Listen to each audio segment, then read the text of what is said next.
Welcome to my wardrobe, the location of my apartment in which the most lies are told. The number one lie being I have nothing to wear. Closet full of clothes, nothing to wear, but we all know it's a lie. I mean, the gang back here, they're all struggling to breathe as we speak. So it really isn't that we have nothing to wear, but we're in a fashion rut. And this could be for a variety of reasons. We're sick of wearing the same thing over and over. The seasons are changing. Our bodies are changing. It could be anything. Now, as someone who essentially purchased a whole new wardrobe and then sold it within 1 calendar year, I am a professional at telling myself this lie. But now, on the other side of that, I have figured out a few little tricks that I think can help you get out of this rut when you feel like you have nothing to wear. So let's go.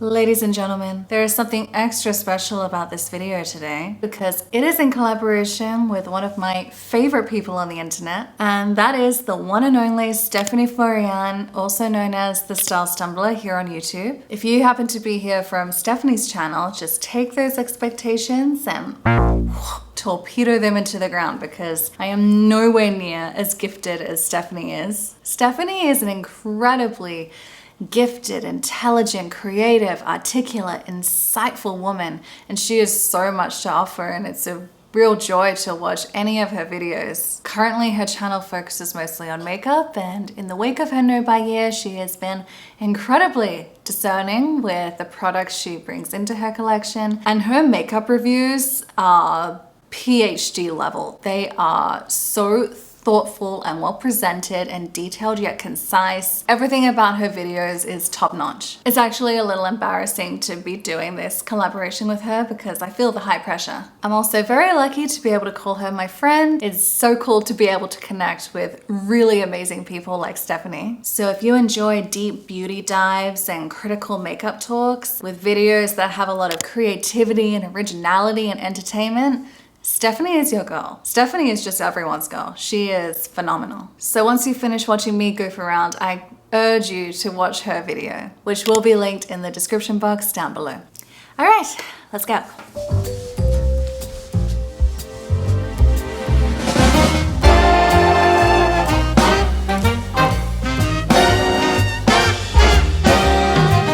So, as we've already established, you don't actually have nothing to wear. I like to think of it like you have a fridge or pantry full of food and you just think there's nothing to make for dinner, I'm gonna order delivery. You have everything you need. You have the ingredients, you have the tools, but you're just not sure how to make a cohesive meal or one that you would enjoy or want to eat. And it's much the same for our clothing. We buy individual pieces that we like at the time, but sometimes we don't think ahead of how would I use this in my life or how would I pair it with other clothes I have. So over time, we collect all these individual items that on their own are beautiful, but from day to day, we just think, how am I going to use this and where does it belong? And if you're anything like me, you find something you love and you want multiples of it, so then you kind of end up lacking variation in your wardrobe.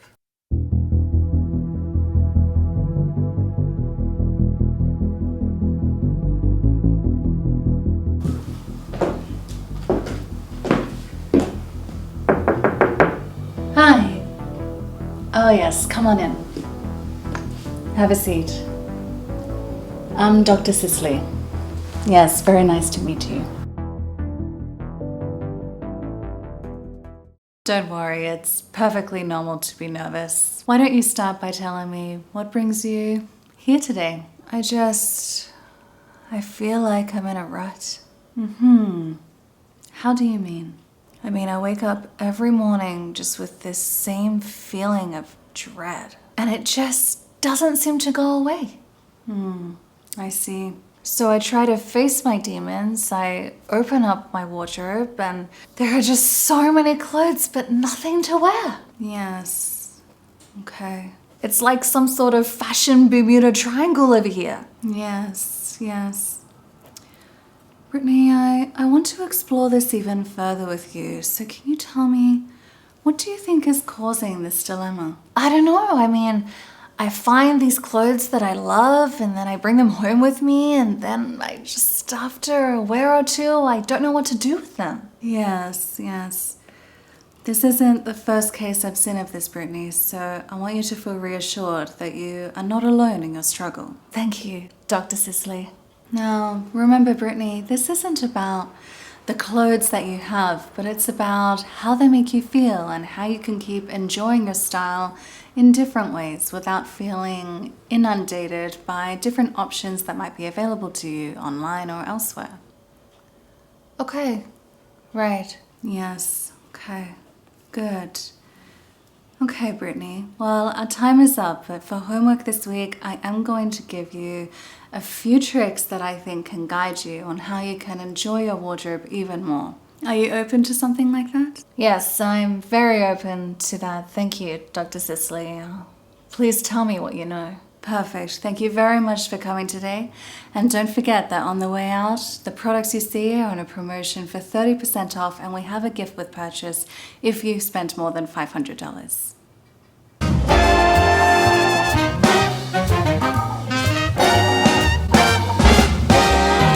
Now, what I'm about to tell you does hinge on the fact that you are moderately aware of what already looks good on you. For example, in my case, I really am attracted to clothing that either has a gorgeous, bright color, a really fun detail or texture, for example, puff sleeves or ruffles or feathers, or provides a lot of structure, such as a really tailored blazer. I'm also aware of the kind of fit I like on me. I prefer something that's very body skimming. I don't like anything too tight or too loose, and that's from years of trial and error and looking at horrifically embarrassing photos of myself. And that's a lot of what fashion and style is. It's not confining yourself into one box, but it's through experimenting, having fun, playing with different silhouettes, different cuts, different materials, and just seeing what you feel you're best in and most like yourself in.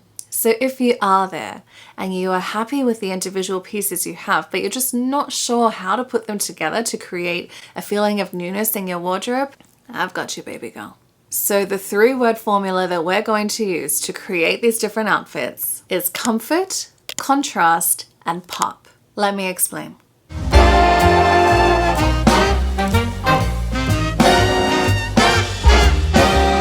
Okay, comfort. Comfort is probably the #1 thing that I prioritize now when it comes to my clothing. That wasn't always the case. I would wear something really tight if I just think it looked hot and I didn't care if I was suffering underneath, but that is definitely not the case anymore. However, when I say comfort, I'm not just talking about a really soft material. So when I say comfort, I'm talking about that one thing that you do always grab from your wardrobe because you just feel so good in it. Or it could be a color that's more within your safe zone. So you feel good, you're relaxed in it, it's a safe color for you. It could be that cashmere jumper that just makes you feel so soft and cozy. Or it could be that summer dress that you just feel really elegant in and it just glides over your body and it doesn't grip anywhere. It could be your favorite pair of jeans that you've worn a million times over. Doesn't matter. Just pick one item that you know you absolutely love. Now, on the note of color, I'm gonna rant for about 3 minutes here, okay? You know what's coming. It's all about beige. Now, if when I was saying that, the first color that came to your mind was beige, it's okay. But we're not gonna go with a sea of beige, okay? We are departing from this quiet luxury trend of beige, beige, beige, beige, beige. It is a disease that is infecting my favorite shops, and I just walk in and I see this sea of beige. Now, I'm going to ask you a question and I want you to answer me honestly, okay? If you came over to my house and I gave you 2 options for breakfast, and one of them was just a bowl of porridge, just porridge, a sad bowl of porridge, or I offered you some poached eggs with some toast that had some ricotta and some jam and a bit of dried fruit, or even a bowl of fruit beside it, which one would be more appealing to you? You cannot look me in the eye and tell me it's the sad bowl of porridge. Our eyes are immediately attracted to food that has contrast and color. So why are we dressing in this uniform of beige as if to exude sophistication and elegance? It just makes absolutely no sense to me. But I'm not judging, because back in 2020, I became captivated by this beige era. And I found myself buying a lot of neutral clothing. I wanted to be like the cool girls on Instagram who were wearing beige and oatmeal and caramel and camel colors, and I wanted it all. And before I knew it, I had this sea of beige in my own wardrobe. Did it bring me joy? No. I would think I was just chasing to be a version of myself that isn't even real. And if you are a beige girl and that's your thing, then that's great. We're just gonna mix it up a little bit. Don't worry, I'm almost done. But one more thing before I move on. Since when did taupe become the color of sex? Isn't taupe just a mix of gray and brown? And I'm pretty sure those are my grandfather's favorite colors. I just think we can spice things up just a little bit, you know? Let's just depart from this beige trend where if you wear white with beige or beige with camel or taupe with a nudie sort of color, then you're automatically stylish and sophisticated. I don't think so. For me, fashion and style is all about expressing how you want to present yourself to the world, and why would we want to look like everybody else? There are no rules. You don't need to even confine yourself into a box and describe your style in one way or another. It's just uniquely you. However, if for comfort you did choose a lovely beige sweater, I'm not gonna fault you. I have beige sweaters that I love, but we're gonna jazz it up a bit and spice it up a bit with our second trick here.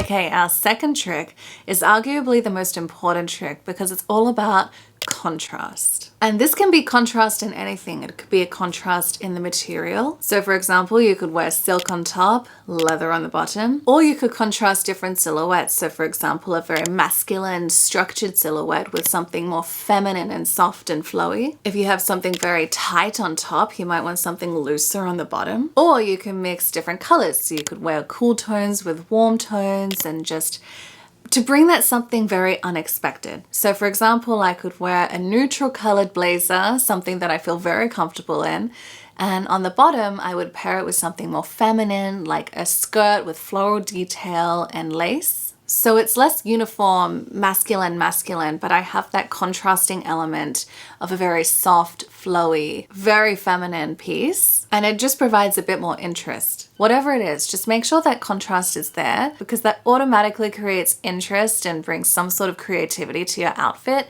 And if you're used to pairing the same things together all the time, just mix it up a bit. Just by mixing it up a little bit, you're going to have that refreshed feeling with your clothing. Even if you do want to wear something monochrome, you could pair something in a solid color with something with a lot of pattern. Or you could have a monochrome moment, but there is a juxtaposition either in the tightness and looseness of the material or in the material itself.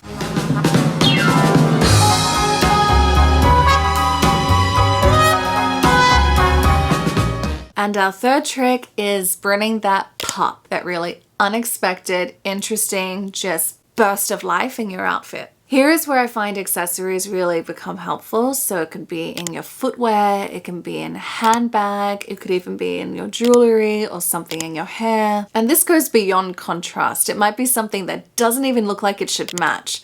But when you have something that's so unexpected, like this bright pop of color or an unexpected pattern, it looks like a very cool and deliberate fashion decision. And it automatically exudes this sort of sexiness and confidence where you can bring these elements together and just make it look like, yeah, it's supposed to be like this. But it doesn't even have to be through color.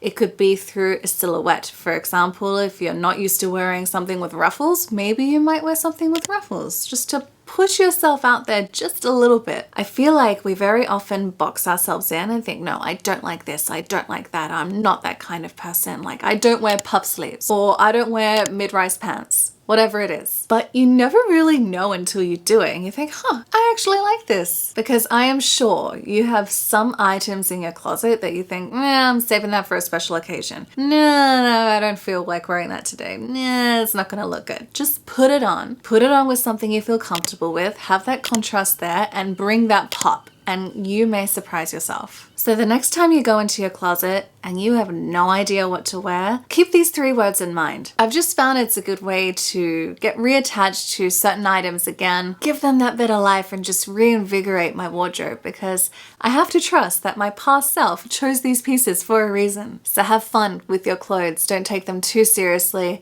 and dress yourself in what makes you feel your best so you can go out there, have fun, and be your best self. Because remember, you do have things to wear.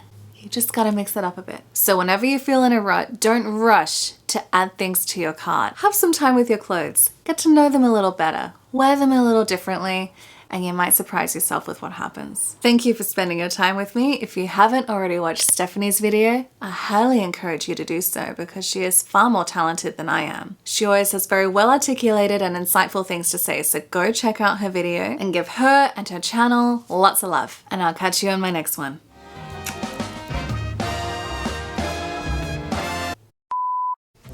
All right, here we go, baby. You know what's funny? Is that I'm gonna film a fashion video and I am wearing sweatpants right now. I gotta be comfortable.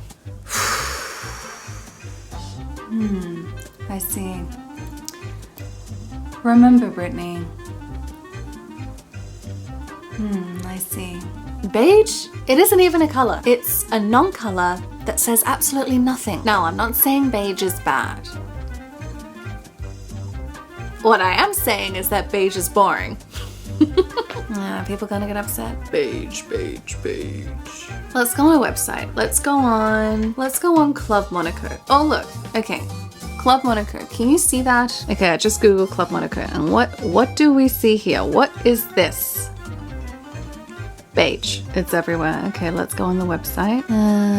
Okay, I'll accept cookies, yes. Okay, so let's see. Great, beige, beige, beige. Whew, okay, that's enough.